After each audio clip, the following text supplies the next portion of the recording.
Te Hanga Puka Whētui Hohoko. Me whai koe I ēnei taputapu. He pene rākau whaikano, he pene whaikano rānei. He kāpia, he pepa whaikano, he pepa mā, he pepa roa, he paraihe peita, he pai whakaranu, he peita mā me he peita kahurangi. Whakaritea ngā peita.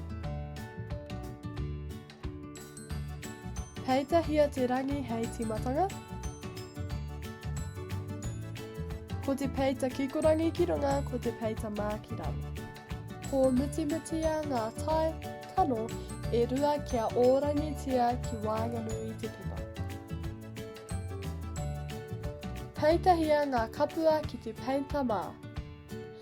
Hurihurihia te paraihe I a koe e peita ana. Waiho kia maroke. Kutia he āhua hei maunga. Whakapiri I ngā maunga me te waipia kia ata tai au.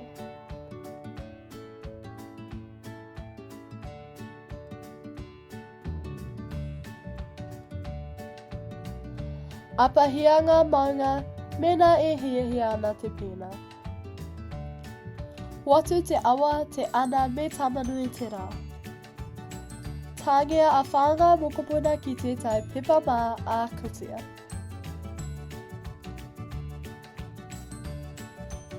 Tāpiri a Whāngai Mokopuna me ērā atu ki ripuaki ki te ata taio. Whētui a te pukapuka kia Puka Whētui Hohoko te hanga. Tēnā pānuihia kia wai rānei te pukapuka hei taki I te kōrero mo Whāngai Mokopuna.